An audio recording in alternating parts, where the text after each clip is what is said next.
been conducting interviews, so I guess it's my turn to be interviewed, right? I don't want to talk about nothing.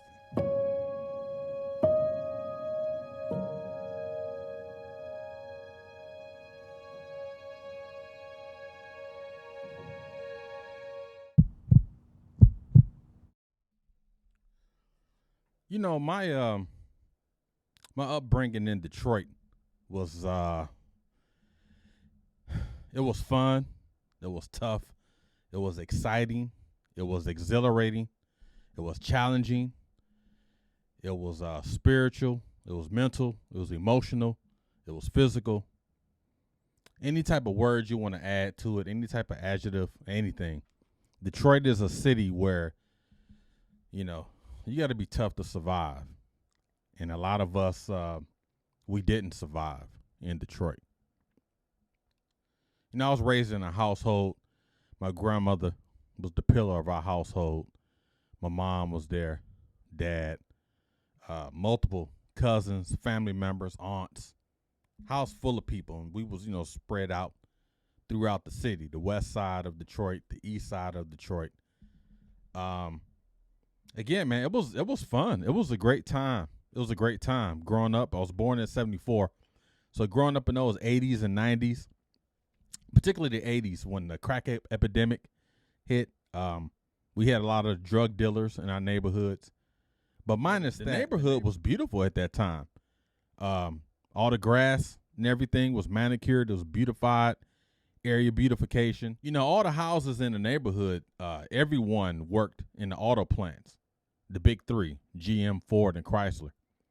And every driveway in those houses in the neighborhood was filled with a GM, Ford, Chrysler, Cadillac, all those brands, because everyone worked there. And if you don't work at the auto plants, you usually worked at a steel factory or some type of manufacturing, labor related. And a lot of the women, they stayed home. It was some women that worked in the auto plants. My next door neighbor, his father and his mother, rest in peace, they worked at the auto plants. My father worked at the auto plants, retired from there. In my family, we had a lot of workers in our family. But my grandmother was the pillar of that household. She was the one that set the tone, set the foundation, set the conditions, if you will. She was tough, man. She was a tough lady, but she was very loving. And when I mean loving, she was loving more in words than actions. She wasn't a hugger. I don't remember my grandmother hugging a lot. And she just tell you like it is. Hey, go peel some potatoes and don't peel all the, make sure you peel the skin and not the potato. You know, she was one of those types. And I miss her, man. She passed away in 1995, and I definitely missed her. My grandmother was a key component in my decision to end up enlisting into the Marine Corps. She was tough. I remember the Thanksgivings and the holidays, just like anybody else's family. The holidays were very special. We would rotate whoever's going to host for that particular holiday. Everyone brings the food, just like everyone does. Those times I remember. I cherish those times. We don't have a lot of that now, especially with us being, you know, military family, constantly moving. We never had an opportunity to pitch our tent for no longer than 3 years. So I definitely miss those, and I try to do as much as I can with my wife and children, you know, to try to simulate some of that. But it was a great time. I started off in the Catholic school. St. Bridget was right, you know, in my old neighborhood. Then I went to Noble Middle School. That was challenging. Ended up going to McKenzie High School, which has since been torn down. That was challenging. You know, we used to get on the bus. I would catch the Wyoming bus all the way to McKenzie High School, which was located on Wyoming and Chicago. And you get on that bus, you never know what you was going to run into. It was always something. And this is not a school bus. This is a city bus. DOT, Department of Transportation. We called it the freight. And you get on that bus, man, ain't no telling what you're going to get into, who you're going to get into it with. It was always something. It was never a safe day. It was never a safe space. And you get on that bus, man, sometimes the cat's getting stomped right in front of you as soon as you get off the bus. And it was so much stuff going on during that time. Again, very challenging time. But I wouldn't trade none of it. I wouldn't trade anything for it because it gave me the street smarts, gave me all those things to be successful. I always say Detroit raised me right, but I didn't grow until I left. But there's a lot of positive spins on Detroit in my upbringing. There's a lot of negative spins on my upbringing. But I think when you go through those things, it kind of, solidifies the person you are in your present state. We all can improve, but I think Detroit played a huge role in the way I act. Some good, some bad, you know what I mean? I hold on to a lot of those Detroit-isms, and I don't know if I can let that go. My first job in Detroit, I worked at a White Castle in Detroit, and my aunt at the time, she was a district supervisor. And, I've been itching to get a job. I've been trying to get jobs all over the city, skipping school, filling out applications. And my main reason for employment wasn't to, responsibility and all those things in life. My ultimate goal in life at that time, I wanted a pair of Adidas Forms. That's all I cared about, gym shoes. That was the reason why I wanted a job. I ain't responsibility. I don't care about that. I wanted to be fly. I wanted shoes. I wanted sneakers. That's all I wanted back then, right? Still do to this day. But I worked at White Castle. I worked there for 2 years, from 1991 to 1993. And it was fun. I mean, we was getting paid every week. Every Friday we were getting paid. Had a great crew. It was a couple of folks I didn't like. We had a manager, Miss Motley. She was tough, man. She was, hey, don't make your food, chit-chat, and clock out. Clock out, then do all that. You only got 30 minutes. Why you back here for 31 minutes? Do I need to send you home? She was one of those types. She was I don't know if she was ever in the military, but she was very military. She was very structured. And she probably was the first person in my life where I was like, okay, there's a method to this. There's a reason why she is this way. She is very structured, regimented, like I mentioned, very tough. Wasn't a lot of smiling going on. Why is this why are the French fries, the timer's going off? Why are the French fries still in there? Why are we backed up? Drive through. What are you doing? She was one of those. And I was always successful in those type of environments, where set the conditions for the day, let me know what I need to do, evaluate me while I'm conducting these tasks, and let me know what I'm doing to improve. Am I on glide path? What's happening? And, even though she wasn't in the military, it kind of opened my eyes to structure because she talked to me different. She talked to everyone different, but particularly me. It could have been because her and my aunt were tight. My aunt, district supervisor, they were tight. So she really had a watchful eye for me. And she told me, she said, you got to do something greater than White Castle. You have to do something greater. At that time, I'm like, I'm trying to buy some Jordans. I ain't thinking about nothing. But after a couple of years of working on White Castle, I remember I used to stand in the parking lot. We had parking lot duty. You do parking lot duty, clean up the trash in the parking lot, take the trash out. Then you go inside. It will rotate between all of us. So you either did parking lot duty, you was either on the register, drive-through, front counter, side counter. You was on the fish and fry, you was on the grill. You was doing something, but you just rotated. And what I liked about it, everyone didn't do the same thing every day. So you can walk in there thinking you're going to be on the front counter. You cleaning in the parking lot. Or you can go in there, well, I'm cleaning the parking lot. You're on drive-through. So it made us all multifunctional. And I enjoyed that piece of it. Because there was no single point of failure. Because everyone had to know everything. Now, your speed level probably wasn't as fast as others in certain tasks. But you had to know it. You had to do everything. Because all it takes is one person to be out, sick or whatever, you got to cover down. But I tell you, around 93, I started getting the itch. I was standing in the parking lot, and I used to watch people coming to work. People working in auto plants, people working in banks, all these professional people. And I would watch them go through the drive-thru, or watch them go inside, get their food. And it was just like, it was almost like a robotic state, but I found something significant about that, because I was like, okay, we provide a service. They coming in here to pay for that service, and hopefully they're happy with the service. But I'm not happy with the service I'm providing. I don't like working here. Yeah, I was making decent money. I was making, $3 an hour? I think $3.25. This is, back in the 90s. And but I wanted more. I wanted more.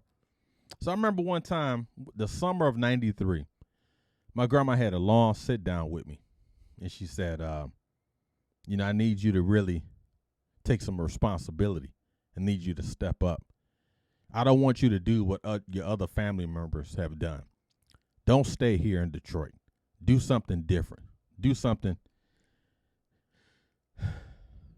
different in your life. Do something different. And a day later, a Marine recruiter contacted me. I had already graduated high school and everything. He said, yeah, I see you graduated and this and that. What do you think about the Marine Corps? I was like, I ain't going to fight nobody's wars.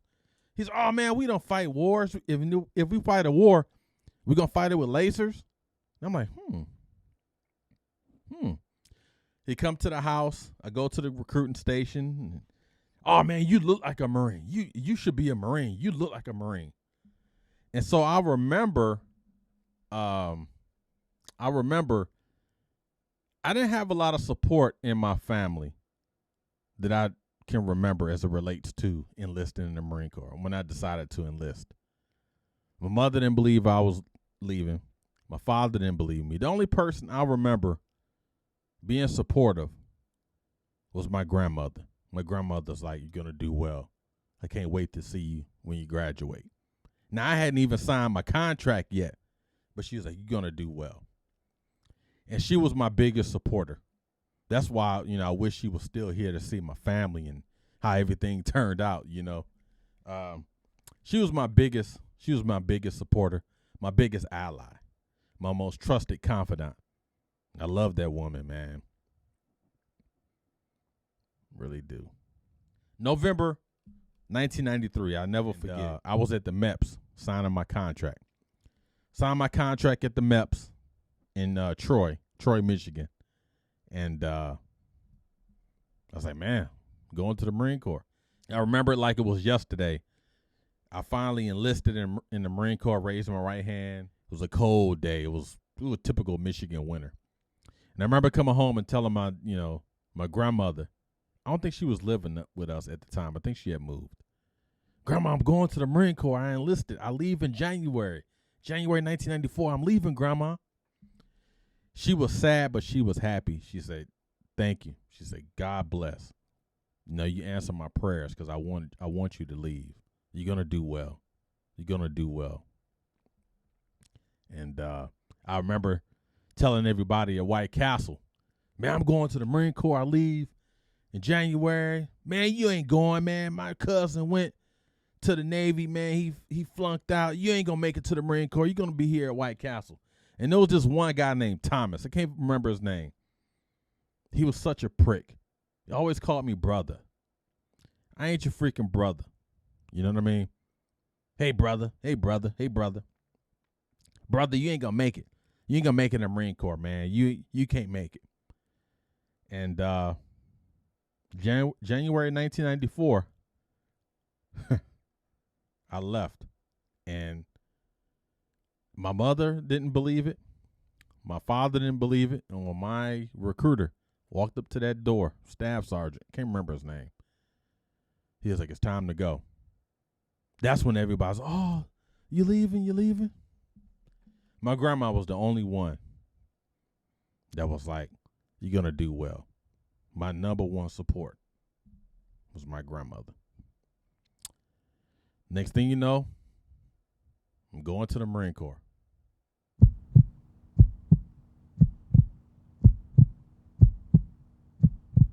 So I flew from Detroit to Atlanta First time I ever been on a plane.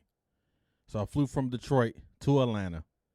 And from Atlanta, in the basement of the airport, they had like a Marine Corps liaison where everyone that was east of the Mississippi River, they go to Parris Island, South Carolina for boot camp. And if you're west of it, you go to MCRD San Diego, California. So being in Detroit, went to Parris Island. So we in the basement of the hotel, the airport in Atlanta, Hatfield. Liaison there, they giving us food and all that, talking to us. And there was a female that I knew that I went to high school with. At that time, she was a corporal. And I seen her, we made eye contact, but she still had to play, a Marine. And I didn't know nothing about that professionalism. I was like, yo! She walked over there, she's like, look, man, I know we went to high school and all this together, but there's no yo. I'm a freaking corporal in the Marine Corps. I advise you to get your S together. This ain't Detroit no more. You about to enter the real deal. And I'm like, man, you were just cool 2 years ago. What happened? And she was like, it's going to be tough, man. It's going to be challenging. She said, but you got to make it happen. Make it happen. Never forget that. That's the first time I heard someone say, make it happen. At this time, we getting ready to line up and leave from Atlanta to Parris Island, South Carolina. And it was like a 3-hour trip, I think it was, something like that. And I remember her and a corporal and some other folks was like, hey, you guys better get some sleep. You better get some sleep because you're going to be up. So, we bus full of, we're like, man, whatever, man, I ain't going to sleep. I get on that bus. It's a 3-hour trip to Parris Island, South Carolina. We talking, man, what's the Marine Corps going to be like? What are you going to do with your first paycheck? And, doing all these things, right? And I'm on the bus, right? Remember, 3 hours of sleep. I'm on the bus, and I'm thinking. So finally I go to sleep. I just happened to wake up. I'm thinking, okay, I still got some time left. It felt like I was asleep for like 4 hours. I wouldn't sleep that long. Open up that window, and the first thing I saw, welcome to Parris Island, South Carolina, Marine Corps. And I will tell you, I nearly had a heart attack. I froze because I realized, dude, you ain't in Detroit no more, Cupcake. I'm on that bus, and we all, it's just eerily quiet on this bus. No one's saying nothing. When we started this trip, it was a lot of, it was silent. The bus stopped by those yellow footprints, the infamous yellow footprints. The drill instructor walk out. We watch him. He walk out. There's like 9,000 drill instructors just waiting, like piranhas, and we're fresh meat. He walk on the bus. Now, he get a bus driver some dap. So I'm like, man, this is going to be great. This dude is mad cool. We're going to be good. Once he got done talking to the bus driver gets off the bus, and he kind of just smirks. So I'm like, something ain't right. The drill instructor took a deep breath and said, at this time, welcome to Parris Island, South Carolina, Marine Corps Depot. Exit my bus now. When he said the word now, it was so much freaking power. You talk about power in the word. When he said now, he said what he said. He paused. Now, man, we running off the bus. We trying to jump through the window, we going crazy. We don't know what to freaking do. We get off that bus, and it was just chaos. Controlled chaos. Man, getting uniforms thrown at us, haircuts, all those administrative tasks, all those things. It was 13 weeks of mental, physical, spiritual, emotional torture. 13 weeks, Marine Corps boot camp. I can't even put into words what that experience was like unless you go through it. It was tough, man. It was tough. Gosh, dog, it was freaking tough. It was freaking tough. And We used to get letters. We used to write letters. Tell you how long time ago this was. We would write letters and everything to our families, and we get stuff back. And the drill instructors was constantly on us. You end up learning about the Marine Corps, the challenges. You're getting challenged. I remember the one time I almost got recycled, which means you got to repeat a certain section over. Swim call. I'm not a swim guy from freaking Detroit. All I know is concrete and freeways. And we had to jump in you jump in the water, and you're supposed to swim 25 meters on your back. Once you complete that, you get on the diving board with your gear, and you do all these things, right? I was petrified, still is, petrified of the freaking water. The freaking pool's like 18 feet deep, if I remember right. And I remember writing a letter to my grandmother. I said, Grandma, the drill instructor said, if I don't pass swim call, I'm going to get recycled. And she would, put a word, a prayer in the letter. That following week, I was supposed to swim call. So I remember we're all standing on line. This is when all the recruits are standing on line. You got X amount on this line, X amount right in front of here. So y'all facing each other, and the drill instructor's just walking through the middle. It was like, we got 2 remaining recruits who can't freaking swim. We got one guy from freaking Detroit, and I get it why you can't swim. And we had another guy named Primo, Jamaican cat. It was like, we understand why Detroit can't swim, but you're from freaking Jamaica. Your voice making me hoarse. And he said, this recruit, because you had to say this recruit don't know how to swim. Say, I know that. You better freaking swim. Tomorrow's freaking swim call. You better freaking qualify, or you're going to get freaking recycled. You understand that? Anybody that's been in Marine Corps, you understand the way I just enunciated all that stuff. And my grandmother in that letter, she was like, you're going to pass, you're going to pass, you're going to pass. And I ended up passing. And that was my only challenge, if you will. That's the only time I was challenged to a point where I thought I was going to fail. The scholastic stuff, the academics, the physical, the running, and everything that we had to do, I was good. I was knocked it out. The swim call was my challenging piece during boot camp.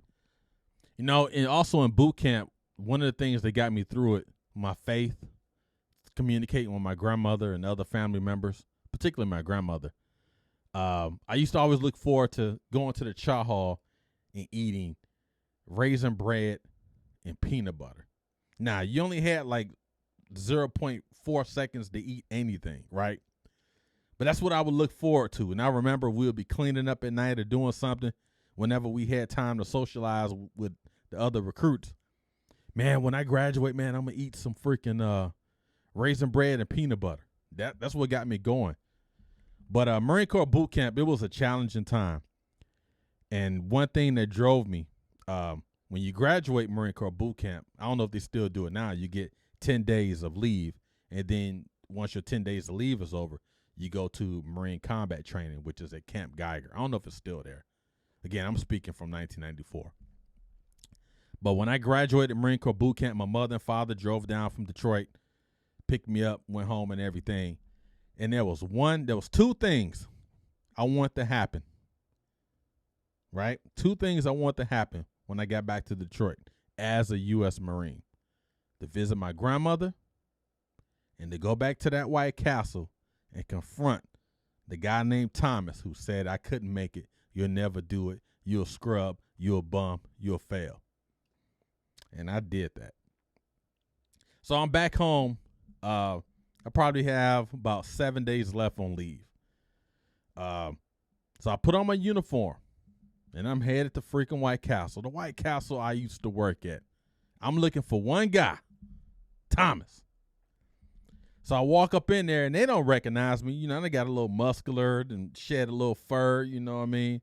Lost some weight and all that. And I'm still in that Marine phase, yes, ma'am, no, ma'am, and all that, right? Silent assassin, but I'm very, humble. No, but I wasn't humble back then. And I walk into the White Castle, so some people's like, hold on, is that DA? That's what you used to call me, DA. Oh, DA. Oh, they come out, they hugging, giving me dap and all this. And they was like, Thomas. And I was so thankful Thomas was working there that day because can't wait to see you. Thomas came out, and he looked. Oh, and I looked him, gave him 1,000-yard stare. And he just happened to be at the counter. And he was like, hey, what's going on, man? You know, how you doing? I said, can you take my order? He said, yeah, sure. What you got? I said, give me a number 1 with cheese, a large Sprite, large fry. Can you do that? And it just, those 2 years, that the time, because it was never a harmonious relationship between me and him. Again, he was always calling me brother. I ain't your freaking brother. And that last 6 months I was working there, he always just tried to poke the bear, if he will. And I wanted to put my hands on him so much, but I knew I had a lot riding on my future. I didn't want to jeopardize my future by possibly going to jail because I wanted to put my hands on this dude. But I would tell you, that moment in time was my validation. When I told him my order, made him repeat it, and asked him, can he handle that? You're not talking to Damon no more. You're not talking to the guy that worked at White Castle. You're talking to a freaking Marine. You understand? Yeah. I was a freaking Marine. So after my leave ended, I went to Marine Corps combat training, which was located at Camp Geiger, North Carolina, for 4 weeks. Right after that, upon that graduation, went to Marine Corps Logistics Base in Albany, Georgia. I called it Albany, but down there, there's like Albany. You must be from up north. We say Albany down here, calling me a Yankee and all this. And I went there for 7 weeks to learn the nuances of logistics, forklift operation, packaging, shipping and receiving, all those things related to supply and logistics. And that was a fun time. That was 7 weeks of fun. I definitely enjoyed that, being in Albany, being in Georgia. I had a lot of moments during that time. I tell you one moment that stands out. It was a flood going on in 1994 in Albany, Georgia. So they had tasked all the Marine Corps to provide assistance for all the flood victims. And they was like, hey, if you build X amount of sandbags, go to the local McDonald's and they'll give you guys a Big Mac. So me and my friends, we were like, man, I ain't helping these cats dig no sandbags. It ain't my fault the city is flooded. Again, I'm speaking how I used to think. Of course, now I wouldn't think that way. I was like, I ain't helping these cats, man. So we got dressed up. We was going to the mall, doing all that, and we would just go to the McDonald's. Hey, we help with the sandbags and all that. Free Big Mac. So we go in there 2-3 times a day, and you can go to any McDonald's in that Albany area. I think it was like 2 or 3, if I remember right. We just eating Big Macs. And come to find out, my gunnery sergeant found out that me and my roommates, we wasn't providing assistance as we were tasked to do. By order, we were supposed to help. But being knucklehead Marines, we was like, I ain't doing that. So he had us all in formation that evening. Now, we got fresh gear on. We had just came from the mall and doing all this stuff. And he had us doing mountain climbers, push-up positions in this muddy water that was like right in front of his office. I mean, we were muddy. I had some brand new Charles Barkley Nikes on from 1994. Man, because a Marine snitched on us. And that's when I learned about integrity, honor. I knew about this stuff, but this when I saw those words put into application. When all I had to do was provide assistance as we were tasked to do. Provide assistance, do what's being asked of you, do it with honor, do it with integrity, and leave. But, I tried to cheat the system, and I ended up getting a muddy outfit, mud in my ear and all that. And I remember the gunnery sergeant saw me, and he said, Anderson, he said, you seem like a good dude, man. He said, but if you want to make it in my Marine Corps, you got to change the way you think. Because I was a conceited cat, man. I was from Detroit. I was a Marine, Couldn't nobody tell me nothing back then. I had a mouth on me, And he told me, he said, you got to change the way.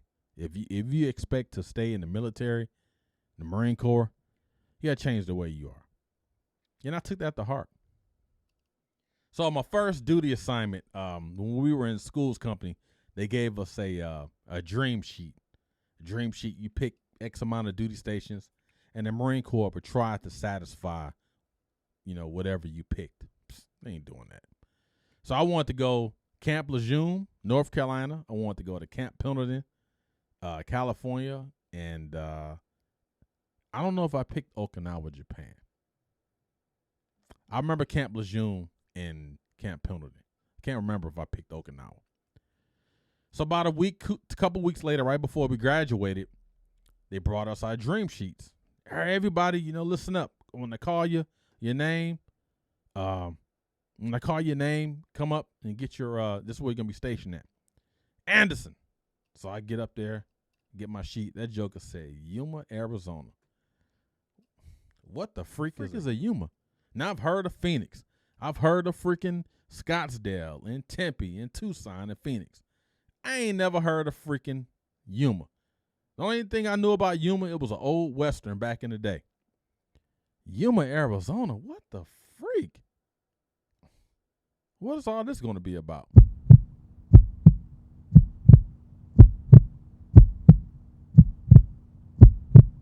So I landed in Yuma, Arizona, and I had the Marine Corps all green uniform, gabardine wool. I landed in Yuma about 12 a.m., and it had to be at least 7,000 degrees. Hot. I go check in, and this was on a Friday night. So they put me in a transit barracks and was like, hey, you settle here for the weekend, and then Monday when you start your processing, you'll move to your room, your permanent room. But you'll be in this room for the weekend. No problem. So I'm walking around base that Saturday morning, and I'm just like, what the freak? Now, all my friends from boot camp, all my friends from Marine Corps combat training, all my friends from the school, the logistics school, only one of them accompanied me to Yuma. And I didn't really care for this cat. So pretty much I'm in Yuma by myself. And I'm just walking around. All I see is freaking mountains. It's freaking hot. It's like a vacuum. I'm like in a microwave. I went to get some Burger King and some Godfather's pizza. Came back to that room and I freaking cried. Lord, why am I here in freaking Yuma, Arizona? Why, what's in your will? Why am I here? What am I trying to get out of this? And I tell you, those 4 years in Yuma, Arizona, life-changing. So I had a great time. I really, in Yuma, Arizona, I was wild. I bought an 86 Regal in 1994. I was freaking wild. I mean, we was clubbing. I was a young Marine from Detroit with money. You know what I mean? You fill in the blanks. It was a great time. It was a great time. It was a good time. 1997, I met a young lady who was stationed with me. We ended up becoming, we was friends. Then we ended up becoming boyfriend and girlfriend. And next thing you know, we were married. We're moving out the barracks. She's a Marine. I'm a Marine. And my life changed so much. My life changed. I'm a husband now, How do we make this work? We live off base now. We don't live in the barracks. Her bills, my bills have to become our bills. I'm not used to that. She's not used to that. Oh, by the way, we're getting ready to have a baby. So her bills, my bills, our bills, we got a baby. What I want to do. Now, at this time, I was, probably 4 months away from my honorable discharge. And my whole plan, what I was going to do, I was going to get out, be discharged from the Marine Corps, and go back to Detroit and live in my mother's house. And I remember my wife said, girlfriend at the time was like, why don't you just stay here? Let's get married. Just stay here. And best decision I ever made in my life. Best decision ever made in my life. So now I'm discharged from the Marine Corps, unemployed, got a baby on the way, and I'm married. My wife's still in the Marine Corps, so we have some income generating. So I decided, you know what, I need to work. I need to do something. So my first job outside the Marine Corps as a civilian, I worked at a Dole plant in Yuma, Arizona. And now in the military, we used to 1.5 hour lunch breaks, right? So I get there, and we working. So I had two things that played critical roles in my decision to leave that night. So we tracked the trailer, would back up. We would take all the crates of asparagus off the truck, unwrap it, unsaran wrap it, shrink wrap it, do all that. Take it off the pallets, put it on the conveyor belt. I will wash the asparagus, all this asparagus, pallets and pallets full of asparagus. Wash it off. Put it back on those crates. Re-saran wrap it. Put it back on the truck. This happened for like 4 or 5 hours straight. Could not figure out why we're doing this. So I asked the supervisor, hey, don't ask no questions. You just here to work. Put your head down and work. Next thing you know, we go on break. That was strike one because I didn't see the sense in that. Strike one. That was strike one. Strike two. Hey, y'all go on break. Anderson, go on break. They ain't give me no brief. I didn't know the structure. I didn't know how anything works. So I'm just going off my time in the Marine Corps. I'm used to 1.5 hour lunches. And gosh, dog, I'm going to take an 1.5 hour lunch. So I get back on the break room after, taking this 1.5 hour lunch. I'm sitting there reading the USA Today, eating a sandwich. I'm back there for like 45, 50 minutes. I hear him, where's Anderson? Where's Anderson? I'm like, what the freak, man? He said, hey, dude, he's a Mexican cat. Hey, dude, what are you doing? He said, you got to get back on the floor. I'm like, no, lunch is 1.5 hours. He said, no. 30 minutes. Now, it's like a 10-hour work shift, 30-minute break, and I think 3 10-minute breaks. I'm like, so my break is only 30 minutes? Yeah, get up. Let's go. Okay, I'm getting up and going. I packed my lunch up. I folded my paper. I finished my lemonade. I got up. I walked onto the floor to the daggone parking lot to my car, key in ignition, vehicle in reverse. I left. I freaking left. And my wife, so she was off that day, and she was like, what are you doing home so early? Everything good? I said, yeah. I said, I quit my job. And she just gave me this look like, you did what? I said, yeah, I quit my job. She said, why? She said, what happened? I said, well, first of all, I didn't like this whole asparagus thing. I thought it was stupid. Downloading the truck, washing it off, putting it back on the same truck. And, I'm used to 1.5 hour lunch breaks. I was so immature back then. She's like, so you quit your job. Now, mind you, we only had one income. Tough times, man. So then I say, you know what? My passion is gym shoes and sneakers. I'm going to start working at Foot Locker. So I end up, the guy that ran the Foot Locker, his name was Jerry. Cool cat. Southgate. I think the name of the mall was Southgate Mall. Started working at Foot Locker. And for some reason, I was just like, I wasn't really aggressive. I would kind of just stand there. And after a couple of days, he was like, hey, Damon, he said, let's go to lunch, man. So we went to lunch, and he told me to be a bulldog. If you're not a bulldog, I can't have you in the store, because you're not really bringing value. When he said that lit a fire in me to the point where I was outselling the people that worked there. I mean, all my Marine friends was coming in, buying shoes, and that was a driving force for me. That was a wake-up call. I had 2 wake-up calls. I don't know if Foot Locker still conduct these operations like this, but when I first started working there, I had a 4-digit code, a 3-digit code, or whatever. So whenever I would sell a shoe or any type of item, Foot Locker item, you're supposed to go to the register, punch your code in, and then everything that was purchased will be under your commission. You start making commission because you had a base salary and a commission. I didn't know. So it was a guy named Healy. He said, hey, just give me your code. I punch your stuff in for you, So I'm like, okay. So it was a girl named Samantha something.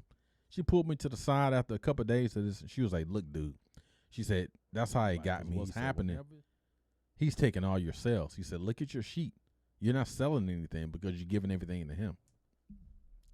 And once I took that power back and started inputting my own code, doing all that, I was untouchable in that store. I was selling. Suggestive selling. If you bought some shoes, you was going to buy some socks. You was going to buy a freaking hat. You was going to buy some freaking shorts, wristbands. I didn't care what it was. You was going to freaking buy it. I was aggressive. Jerry wanted a bulldog. He wanted a thoroughbred. He freaking got it. Now around this time, this is my daughter's already born and everything, and I'm only getting 1 day off a week, which was on a Tuesday. Didn't like that. So the summertime of 1999, something's got to change. You know, I'm still working here. I'm making good money, making real good money, but I'm not happy. You know, I'm newly married, daughter's born, only get 1 day off a week. You know, something got to give. My day off was Tuesday. Tuesday was the only time I was able to spend with my family. But I was freaking tired because I was working 11, 12 hours a day working at Foot Locker. I was tired. Something got to give. Something has to change. Summertime of 1999, I decided I wanted to enlist back into the Marine Corps. That was my goal, to go back to the Marine Corps. I miss being in the military. So going to the Marine Corps recruiting station, I seen one of my old Marine friends. He was like, "Hey man, where you getting ready to go?" I said, "I'm going back to the Marines." He said, "No man, the Army is where it's at." So as Marines, we're taught the Army is trash. All the other branches are garbage. They're subordinate to us. The Marine Corps, we're better than everyone. That's just the way it is. You can call it brainwashing, but that's the way they indoctrinate you.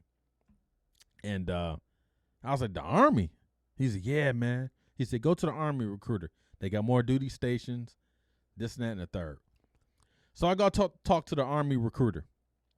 And he said, I say, "I'm a prior service Marine. I'm not asking for any bonuses."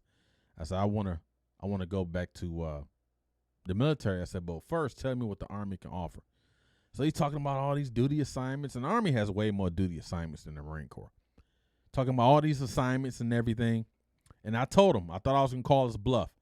I said, "If you can get me Europe, me and my family Europe, I will sign this freaking contract." I think I'm calling this bluff. There's no way this dude is going to get me to Europe. He said, "I contact you in 72 hours. Bet." So I go home, tell my wife the whole situation and everything. She's like, "Okay, let's see what happens." 72 hours later, I get a call. "Come to the station." So I get to the station. The guy was like, "Hey, you wanted Europe?" He said, "I can't pinpoint where exactly in Europe, but you're going to freaking Europe. You'll find out where in Europe you're going to go when you get the freaking to the MEPS." So I had to go through the whole MEPS process, but being a prior service Marine, I didn't have to freaking go to basic training or AIT. Everything just freaking converted over. All I had to do was go to Fort Jackson, South Carolina for 2 weeks to get inoculated, new uniforms, update all my paperwork, administrative stuff. Then I'm off to freaking Europe. Then I found out you're going to freaking Germany. I'm in the freaking U.S. Army, about to go to Germany.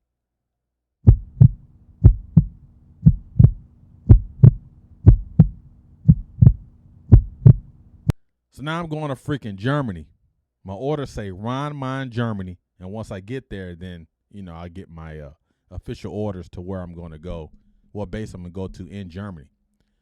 So I let my wife know, "Hey, we're going to go to Germany." So she still had to fulfill her Marine Corps contract. Then she still had like 5 or 6 months left. Oh, by the way, with our young child. Our daughter wasn't even 1. She was like some months old. So I get to Germany, Rhein-Main, freaking Germany, which is close to Frankfurt. And Rhein-Main is no longer open. And I remember we all sitting down there, and they was like, "Hey, it was a master sergeant, a warrant officer, I think a staff sergeant." So there's "Hey, all you guys sit down, be quiet. In about an hour on this board is empty. About an hour, we're going to put all your assignments, your name and your duty station, where you're going to go. Check back with this board in an hour." So we all, we go to the little, I think the PX or whatever. So we come back. Room full of dudes, men and women. And this was a Friday, right? And so I look at the list, going down, I see Anderson, 5'7", ADA, Patriot, HANAU, Germany. And I thought it said HANAU, not HANAU. So I'm like, what the frick is a Patriot? I don't know anything about the Army. I didn't go to basic training. I didn't have to go to the AIT or none of that. Prior service Marine. And I'm freaking, in this freaking Army. What the frick is a Patriot? What is a ADA? What is all that? So I'm noticing they're calling people. BK, Schweinfurt, These are the bases in Germany. Schweinfurt, Mannheim, Wiesbaden, Vilseck, Graf, Wurzburg. They calling K-Town, Kaiserslautern, calling all these places. So I noticed they're not calling my name. Damon Anderson. I was a specialist. Specialist Damon Anderson. I thought this thing said HANAU, Germany. And this story is about to get even better. So I'm like, HANAU. So I notice all these guys are leaving. They're calling the names. Once they call your name, they call the location, you get on that bus associated with that location. So right now, it was about 1,300. 1,600 came around. I noticed I'm the only dude in there. So I go up to the master sergeant, the warrant officer, and the staff sergeant and say, hey, gentlemen, I'm Specialist Anderson, and I'm trying to figure out, my name hasn't been called for the bus. Where's the HANAU bus? So these guys are laughing. They call the master sergeant back. He said, hey, man, say that again. So now I'm getting frustrated. I think they're trying to play me. I said, hey, I'm trying to find out where's the bus going to HANAU. You guys haven't called my name. And they say, first of all, Specialist, you need to go to parade rest and all that. And I'm like, I'm a prior service Marine, just talking junk. So already we become enemies already, right? And he's like, look here, Specialist, go to freaking parade rest. So I go to parade rest. And he said, your bus left 2 hours ago, and it's not HANAU, it's HANAU. I'm like, no, that freaking thing says HANAU. They said, troop, be quiet, at ease. And I'm like, okay. The name is pronounced HANAU. You missed the freaking bus. So guess what? We're putting you on restriction. You're going to stay in the lodging, in the barracks here. You are not to go to Frankfurt. The only place you can go to is the Chow Hall and the PX. Monday, you'll be going to your assignment. Any questions? I said, no, Master Sergeant. I went to the barracks, and I stayed in this barracks, big old barracks by myself.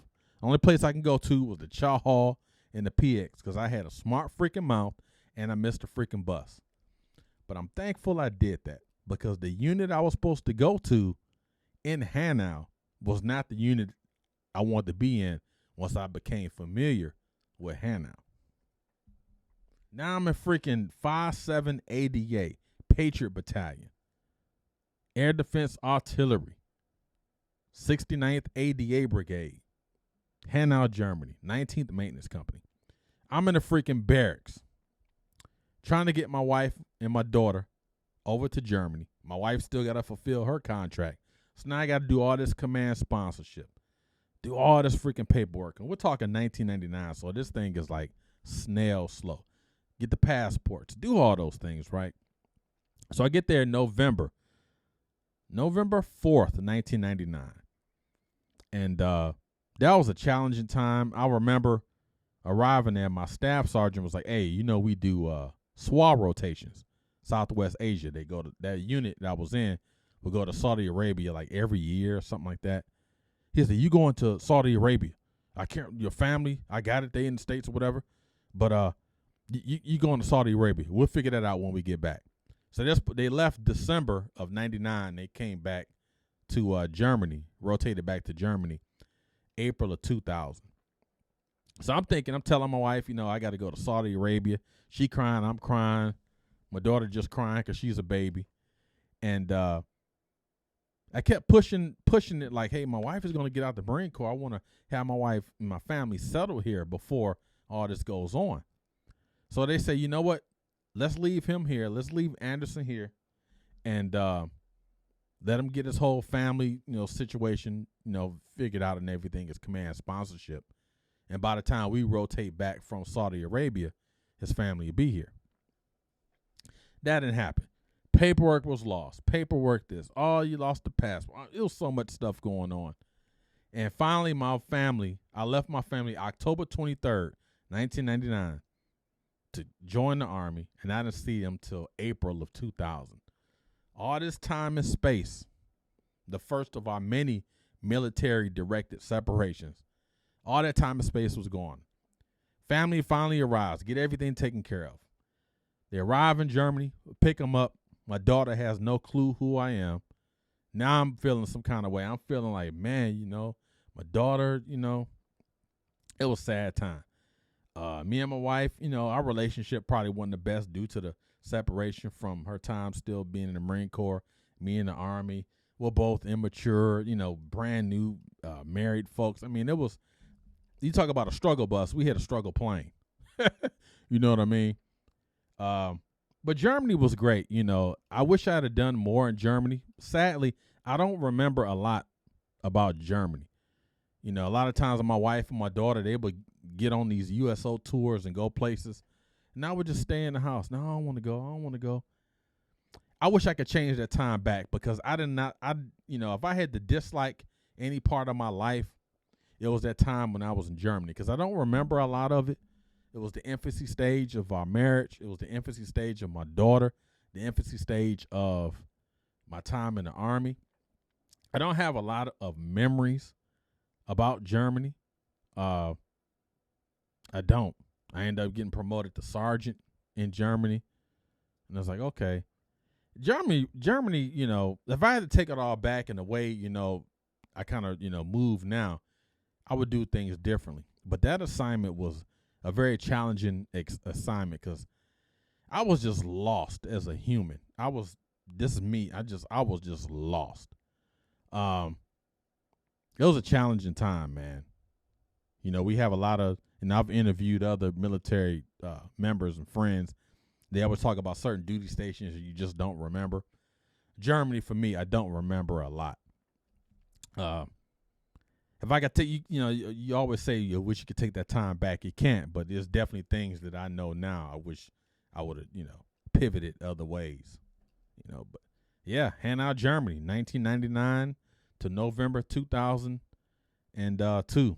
And right after that, we got orders to go to Fort Hood, Texas.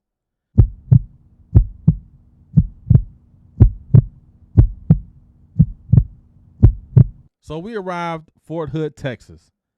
Fort Hood was cool. It was different. We first time in Texas. Didn't know anything about Texas.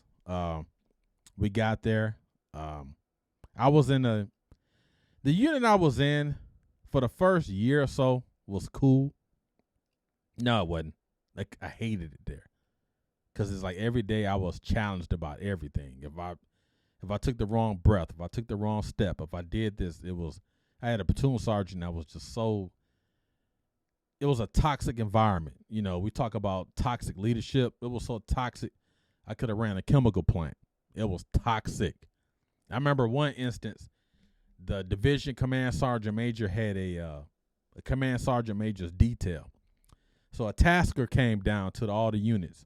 Hey, unit, you provide X amount of service members, soldiers, right, to support the command sergeant major's detail. And it was just area beautification, cutting the grass, painting, doing all those things, right?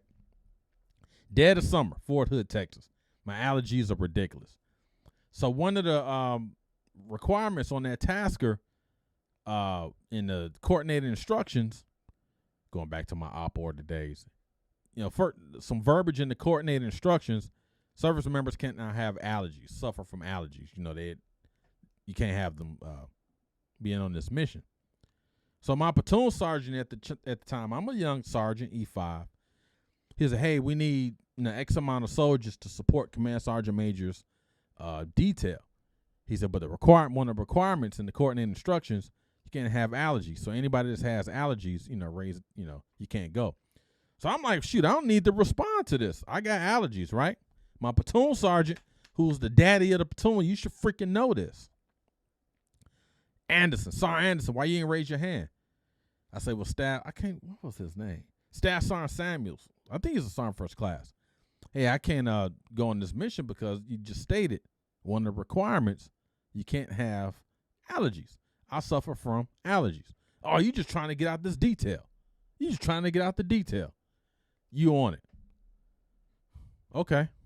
Freaking sergeant first class tells the E5 to do something. All I do is just move out and execute to the best of my ability.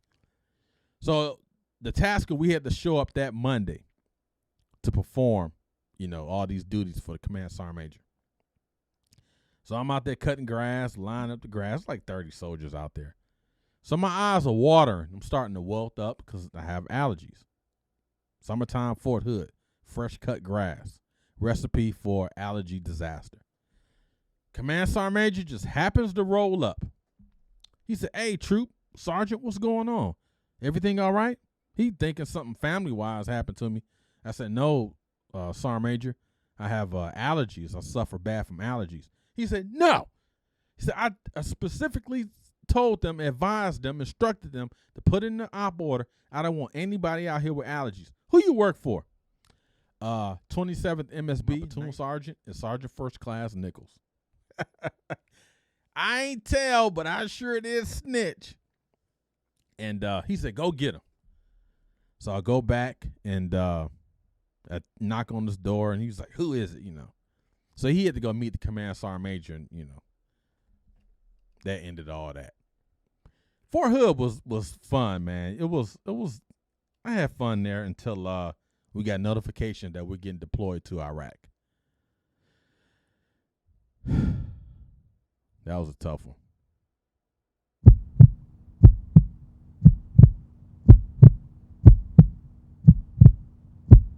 So now I got to leave my family for a year. This is 2004.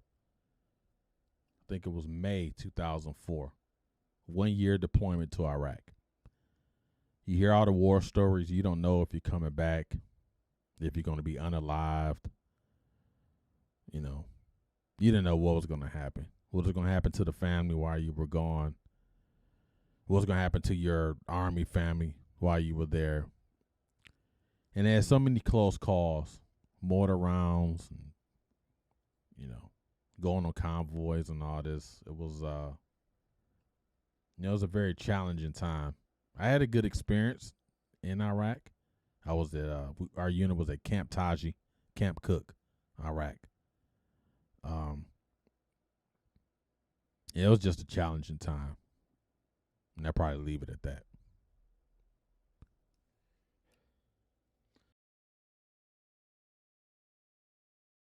So we rotate back, redeploy back to Fort Hood from Iraq. Now in Iraq, I enlisted to go to Fort Irwin, California. So Fort Hood from 2002, 2005, we rotated back from Iraq to Fort Hood. Got my orders to go to Fort Irwin, California. California.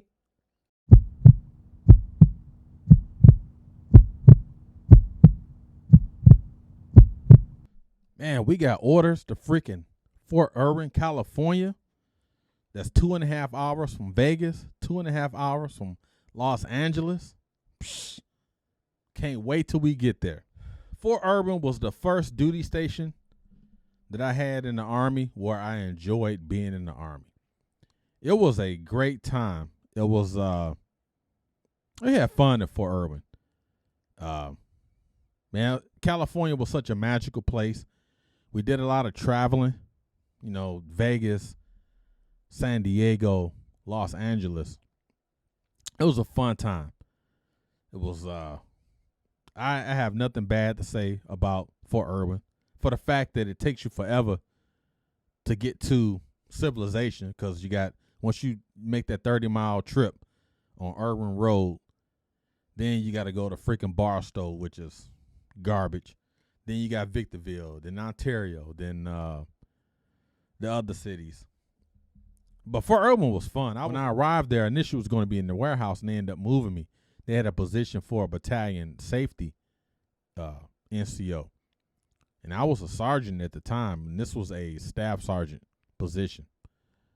So I interviewed with the Command Sergeant Major. He said, "Hey, you good?" So my job for the 2 years, we was at Irwin from 05 to 07. So for the 2 years I was at Fort Irwin, I was the battalion safety NCO. And my battalion commander, I knew him from Fort Hood. He was the SPO. He was a major in the support operations, and then he ended up getting promoted to become a battalion commander. So I already knew him, so we already had a relationship because I had to deal with the SPO on a daily basis. So he was like, "All I want you to do, Sergeant Anderson, I had 2 warrant officers that worked in my office with me. It was 2 W4s who was like at the brink of retirement. They were pilots. They handled all the air safety issues, and I handled all the ground. ground safety issues. And it was a great relationship. I mean, it was a big boy, autonomous environment. Our only requirement from our battalion commander, we had command and staff every Wednesday. So Monday, Tuesday, we would go out to training areas, rifle ranges. Anytime they're doing anything training-wise or whatever, we would go document, take pictures, put the slides together, brief it on Wednesday. And Thursday and Friday, we'd do our own little office thing, office hours, executive time and all that. And Fridays, my warrant officers, when I first got there, once we started getting, everything in sync, he said, "What are you doing on Friday?" I said, "Well, I got, I had issues in Iraq with my foot, so I'm going to get an injection." And he said, "Yeah, just he said, can you schedule that every Friday?"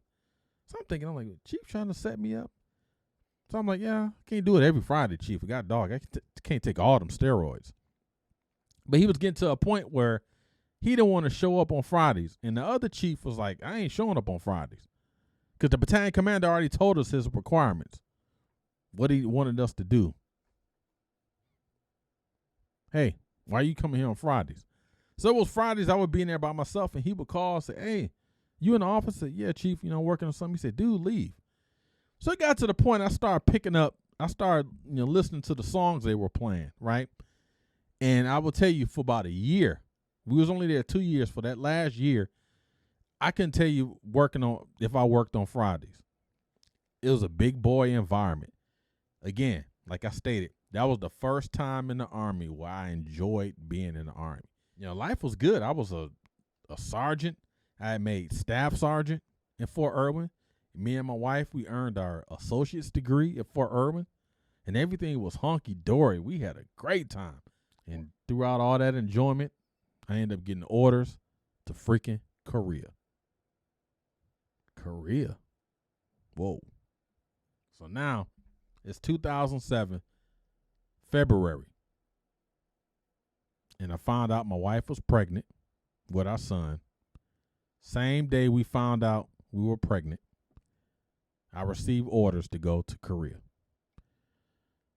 Oh my gosh. How's this all going to work?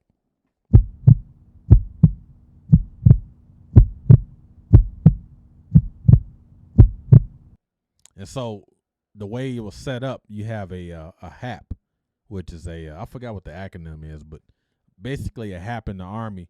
If you go into an overseas assignment, dependent restrictive, you can't take your family, you have a return assignment, a guaranteed return assignment.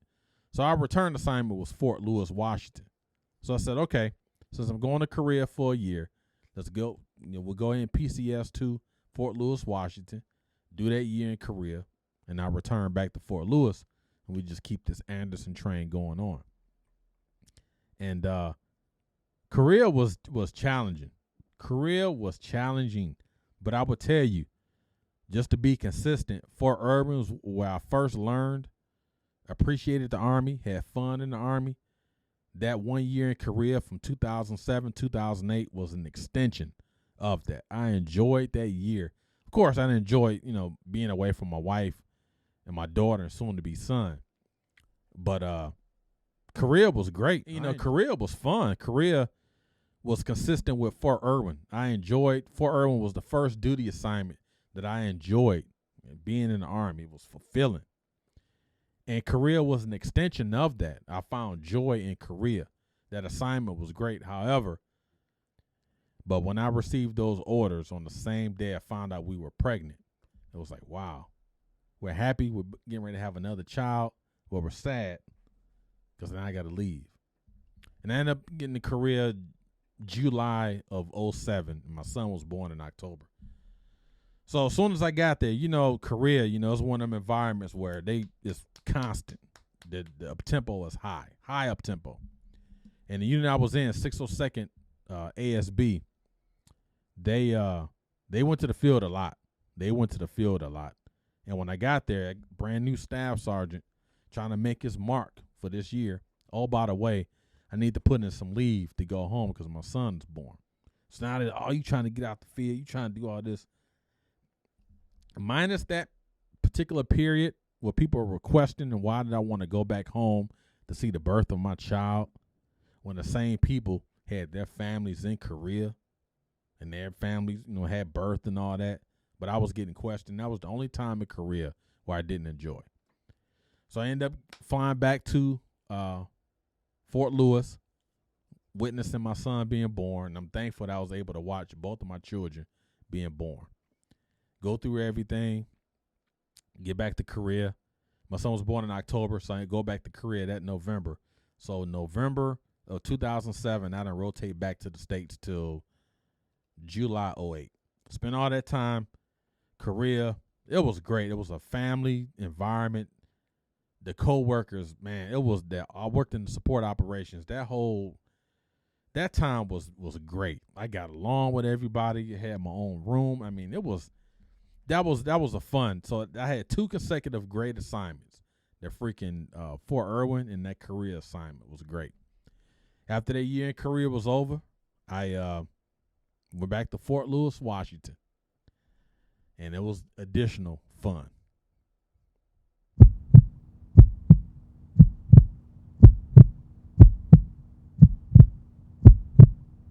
Fort Lewis, Washington, 593rd. I reported there July of 2008. And just like Fort Irwin, just like Korea, I enjoyed being at Fort Lewis. It was close to Seattle. My son was born there. I mean, life was great. So that's 3 straight duty assignments where I enjoyed it. Loved freaking Fort Lewis. I was only there 2 years. The first year I was in the S3 trying to figure things out.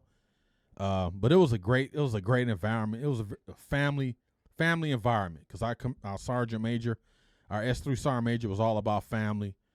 Our S3 Major Lurch, she was all about family. Staff sergeants with me and all that. I mean, that whole time was great. We ended up deploying to Kuwait.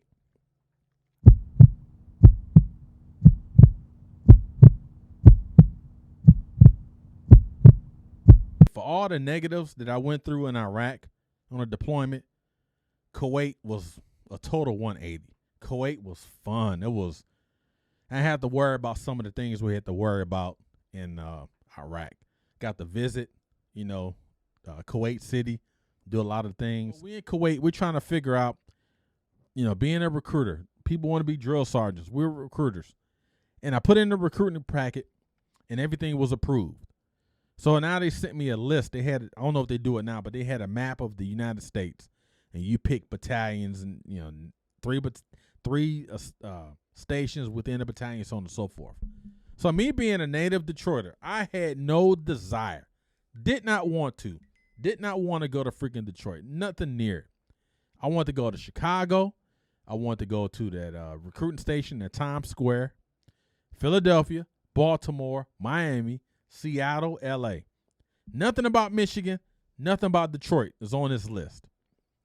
So I called a master sergeant at the recruiter. That was the name of it, RTR, Recruit the Recruiter. And she said, yeah, I'm looking at your packet right now. She said, where are you trying to go? I said, Master Sergeant, I would love to go to New York City. I wanted to go to that recruiting station, dead center, Times Square. She said, well, I'm looking at your file. You're from Detroit, Michigan, correct? I said, Roger, Master Sergeant. She said, guess what? That's where you're going. Have a great day. And I'm like, did y'all not see the other cities on the list? I did not want to go to freaking Detroit. Didn't want to. And right after that, senior leaders course, that summer of 2010, 2 weeks after that, recruiting school. And then I already knew I was going to Detroit, kicking and screaming, trying to change my assignment. December 2010, I guess we'll pack up. We headed to Detroit to be a U.S. Army recruiter for 3 years.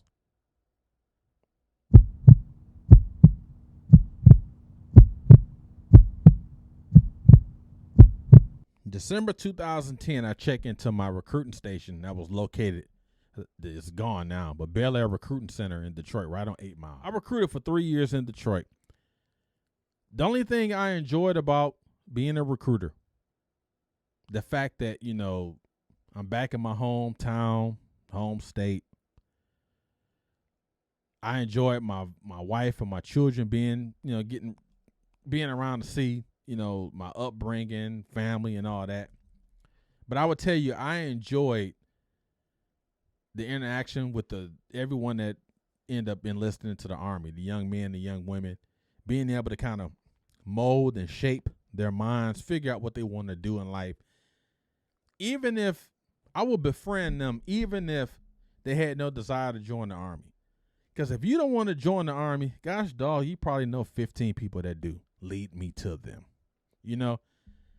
And I was very aggressive. I was a future soldier manager. I would pick the recruits up, the future soldiers up, and we would train Monday, Tuesday, Wednesday, Thursdays, and Fridays we didn't train because we had either company training or station training. And I'll pick up the East Siders Monday and Wednesday, and the West Siders Tuesday and Thursday. We're talking about driving all over the freaking city of Detroit in this van. They called it the FBI van. And that was very taxing. Oh, by the way, you really ain't getting your weekends because you do all that. Saturday, you got a freaking recruiting event. Sunday, you got to get them to the freaking MEPS to make sure they ship. Sometimes they'll ship, sometimes they don't. I had a pretty good record. I had a couple bumps along the way as far as, people, not enlisting. But I think my record, I ended up getting a trophy for it, for earning a trophy for having the best future soldier program in our battalion, in our company. And I'm thinking a battalion. But recruiting, again, that's what I enjoyed. I don't necessarily say I enjoyed where I was stationed at because I didn't want to be in Detroit, and I grew up there. I didn't want to be there. But I would tell you, the Detroit that I recruited in was not the same one I grew up in. It was different. Even the conversations like with my family members, it was totally different. I didn't talk to them as Damon. Now, I'm talking about family members outside of my home. I didn't talk to them as Damon. I didn't want to be addressed as Damon. You freaking addressed me as Staff Sergeant. Just my demeanor. It was fun. We have, invite family over for dinner and all that. But, I just, if I'm being honest, I really didn't enjoy being back in Detroit. But I did, did the year there. Well, 3 years there. I ended up making Sergeant First Class, which was great. And that was it was a different time. That Detroit was different from the one I grew up in. I don't know no other way else to say it. But it was times I had fun. Again, my main motivator, my main Army military motivator was ensuring that I provided these kids an opportunity to leave Detroit. And I used to get into it with my station commander all the time. If we had a man, a guy, gal coming to the station, and if they had a job, a sustaining employment, worked at the plants or business owners or whatever, and they say, hey, I want to enlist, however, I don't want to do active duty. More than likely, put you in the reserves because you already have a job. Because once you graduate basic training AIT, you're coming back to your job or you're coming back to your school. You have something that's providing you the functionality that you need to be successful. Now, if a lady or man or woman come to their office, come to my recruiting station, and they talk to me, and, hey, Sarge, I ain't got no job. I don't have anything. You're not going reserves. Oh, I want to go reserves. No, you're not going. You're going freaking active duty. Because every month or so, you will have this, I won't say quotas, but, hey, this station you're on for 12 contracts, 8 of them active duty, 4 reserves, or whatever. And they was all about their reserve mission. I didn't care about the reserve mission. I've been active duty all my life. Didn't care about it. If I see a young man, 18, 19, whatever, coming to that station, a young woman coming to that station, and I knew their family situation was not, not consistent with growth and health and everything, prosperity, no, you're not freaking going to the reserves. Because like I mentioned earlier, you go to you enlist for the reserves, you go to boot camp, go to AIT, you coming back to what? Eating freaking chicken noodles and watching these rats big as freaking giraffes run through your living room? No, not happening. you're going freaking active duty.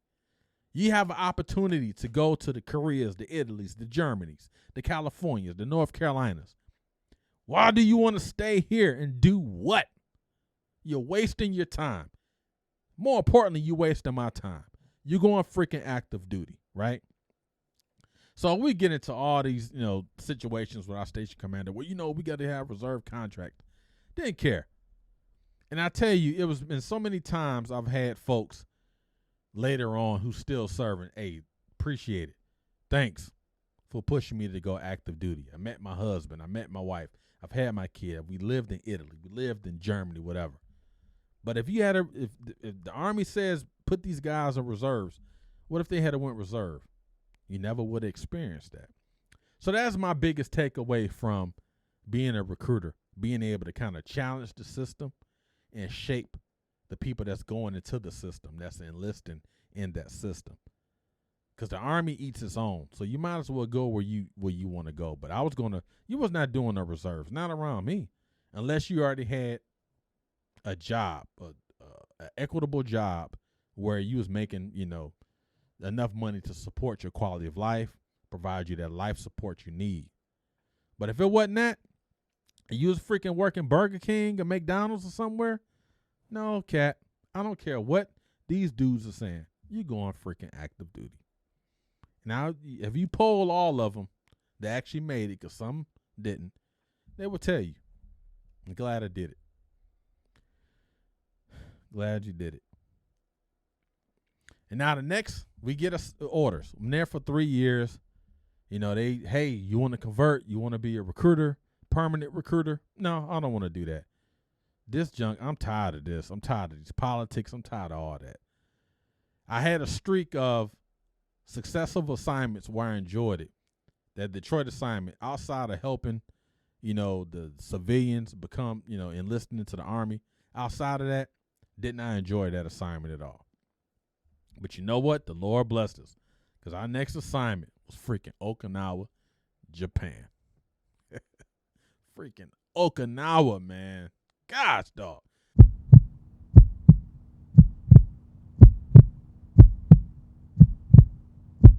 Okinawa, Japan. There's nothing about Okinawa I did not like. My family was with me. I'm on the beach. My office is right by the beach, surrounded by the Pacific Ocean, the Philippine Sea, the East China Sea, all these things. I'm 2 hours from mainland. Korea, 2 hours away. Thailand, all those within distance. We were there from 2014 to 2017. My daughter graduated high school in Japan. By far, the best duty assignment I ever had, family-wise. By far. My only thing about Okinawa, Japan, I did not like, and now I look back at it, I went on a lot of these missions, a lot of exercises, because our unit supported the Pacific Pathways missions. Units would leave from Seattle to go to Hawaii, Hawaii to Thailand, Thailand to Philippines, and just train for like 90 days, I think it was. Then they will go back to their home station. So my unit, we were in charge of providing that life support, providing that quality of life, setting up the barracks, making sure the water, all those things you need to support the warfighter while they out there conducting all their missions, their exercises, and their operations, food, everything, right? All their sustainment operations. And I volunteered for a lot of those missions. We did missions in mainland Japan, Philippines, Thailand, freaking Australia. And I volunteered to go on a lot of those. And because my track record was great, I did everything I could to support the warfighter in a manner that wasn't achieved prior to us getting there. I was voluntold to go on some of those missions. And so those missions on average lasted probably about 60 days. So you figure I was in Japan 3.5 years, right?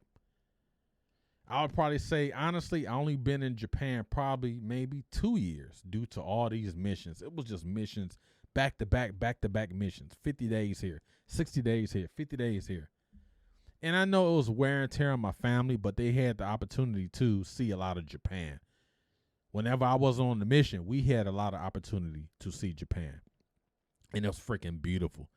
Awesome environment. I ended up loving the Army again because the whole Detroit recruiting, again, outside of getting those men and women to join, I had a distaste for being there. It was a toxic environment.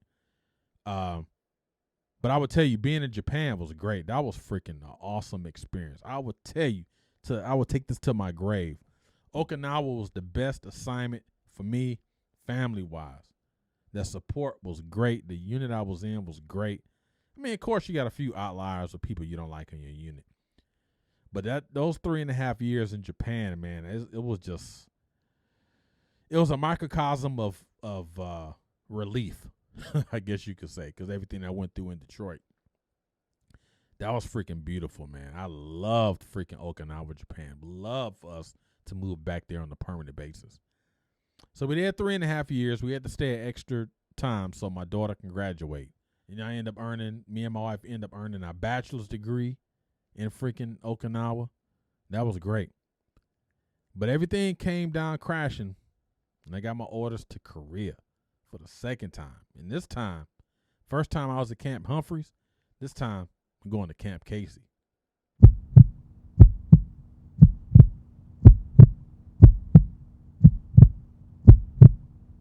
Camp Casey, South Korea. I arrived there July 2017. Now I'm a promotable sergeant first class, just waiting for my name and my sequence number to come up to make master sergeant. And I tell you, that time in Korea, 2017 to 2018, was the best time professionally. That's when I really learned, the Army, if you will. I learned about it in Okinawa, strategic operations and upper echelons, all these things. To me, Korea was the culminating event for everything I experienced in the Army. I got there summer, July 17, ended up making Master Sergeant November of 2017. And the unit I was in, the brigade I was in the Field Artillery Unit, 210th Field Artillery, 70th BSB. And that unit, we went to the field, on top of the field, because you continue to go to. Yeah, boys and girls. This is our field site. Woo! This joker's freaking brick out here. Freaking brick. Look at that. Cold. Freezing. It's like -1 outside right now. And we're freezing. Gotta love it, right? 6 more months of this mess. Freaking freezing. This weather's so cold to make you smack people you like. You know what I'm saying? Not a good look, kid. We'll make it. Field life. Get something. People in Korea know. You go to Korea for that year, you're going to spend half of that time or more in the field. Constantly going to the field. It's freaking cold. Who cares? It's freaking hot out. Who cares? It's raining. Who cares? We're going to the field. Because, again, my duty station was only 11 miles from the DMZ. And remember, when I was in Korea during that time, that's when it was hot. And I ain't talking about the weather. North Korea was shooting off the missiles. We was there during that time to the point where we thought we were going to war. I mean, it was close. But that time, that year in Korea challenged me like I've never been challenged. Like I said, I made Master Sergeant, and for the first time in my military career, I felt invincible. I did. I had a great freaking, just like in Japan, had a great freaking unit. My battalion commander, my battalion command sergeant major, everyone that worked in our S3 section. I mean, I was empowered. I was enabled. I felt I was on fire. That was the first time in my career where I felt invincible. And I had so much power. I had so much influence. again, man, it was a great time. I can never. That's why I always say Korea was the best professional situation for me, especially after I made Master Sergeant, because it was like all these. I would go to these meetings, sergeant major meetings, and all this, and I felt like I was one of them. They used to say, "Hey, you got a seat at the table," and there was so much respect that I had from all those battalion and brigade command sergeant majors, from the brigade battalion commanders and everybody. And I busted my butt in freaking Korea. God, that was a hard freaking assignment. It was tough. We would get to the office after we do PT. We get to the office about 8:50, and we're going full bull to probably 2000 that night. And I would get home, and my family, they were in the States because I was on a dependent restrictive tour. Couldn't take my family to where I was at. And I get on the phone late at night, and it's early morning for them. They get ready to go to school and work and everything. And it was challenging. And it got to the point where the only day, honestly, we had off was a Saturday, because we worked Monday through Friday. Now, this is if we wasn't in the field. And Saturdays, some people would go to the office. I didn't go to that office on a Saturday. I said, I need at least a day to myself. So I would go shopping and do whatever.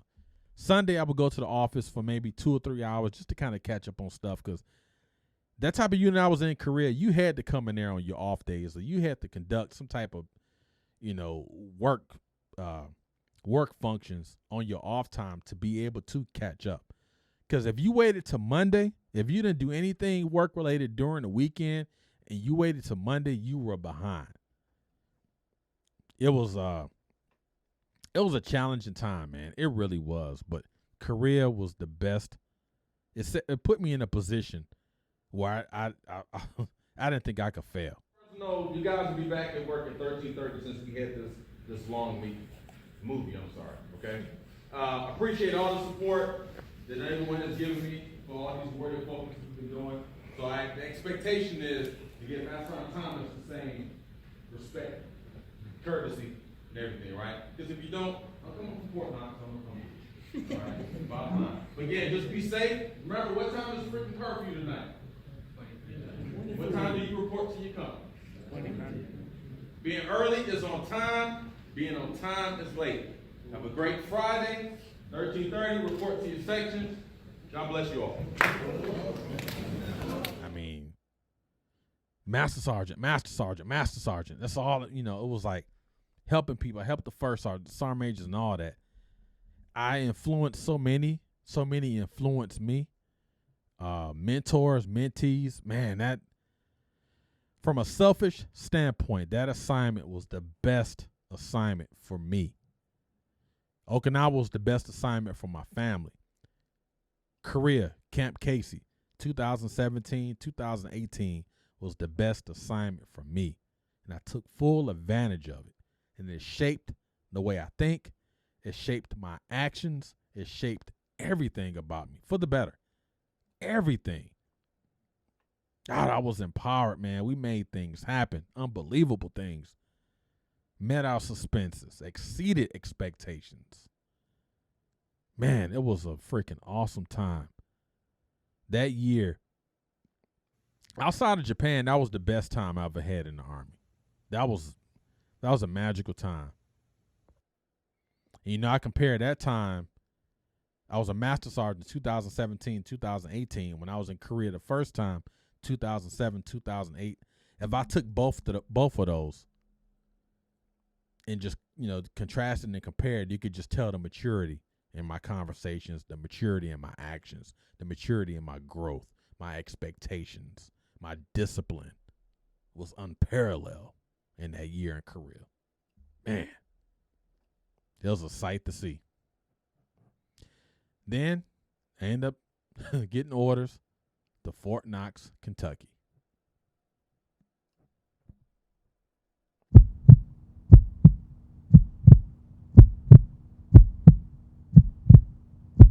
So I'm at Fort Knox, and the unit I'm in, it was a good time, but most of those guys and gals, they were ready to retire.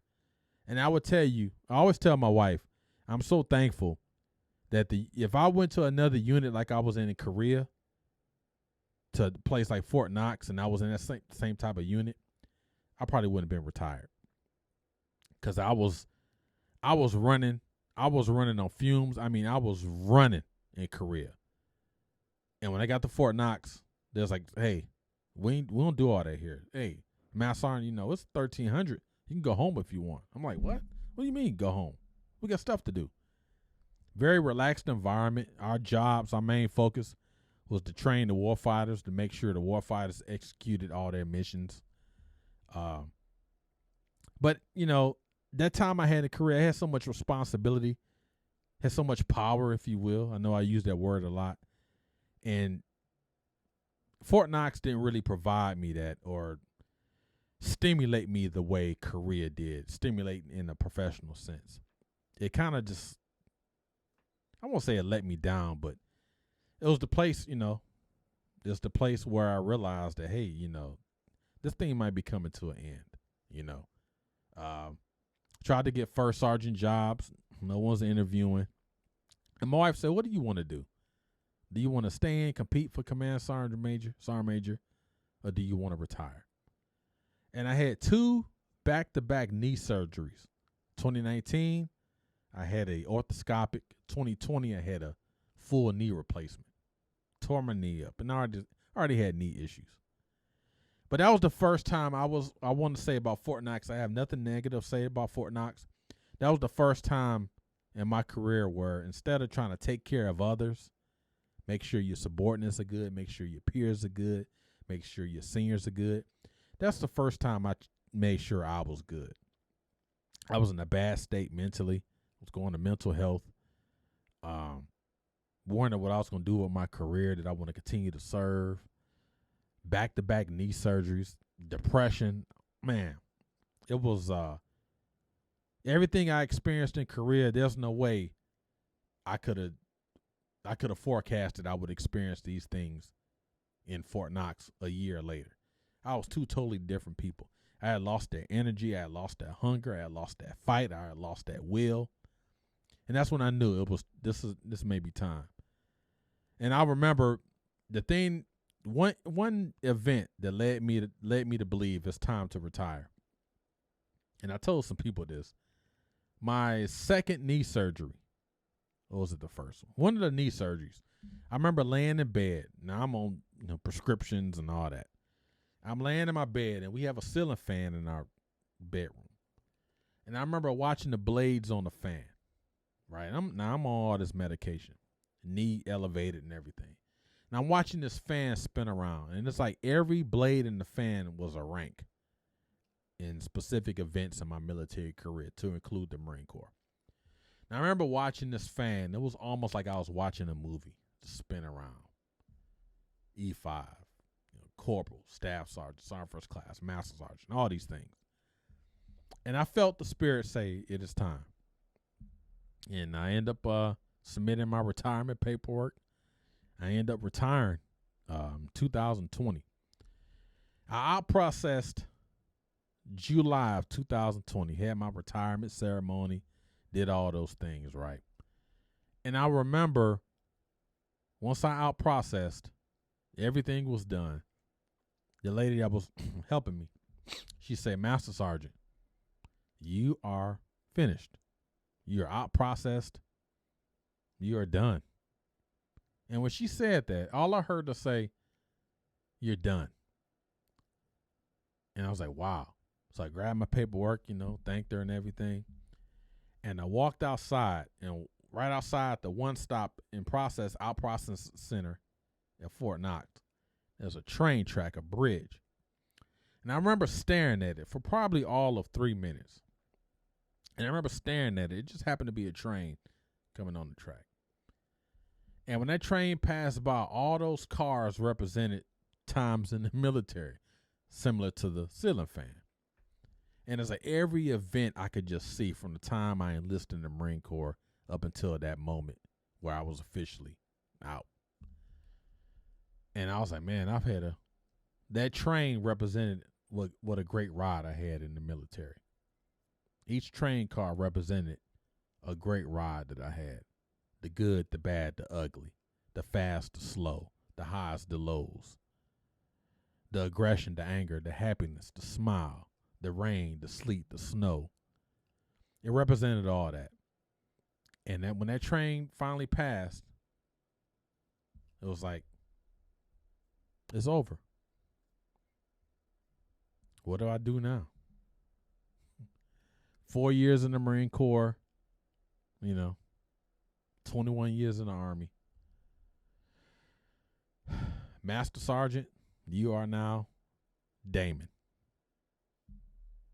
What do you do now?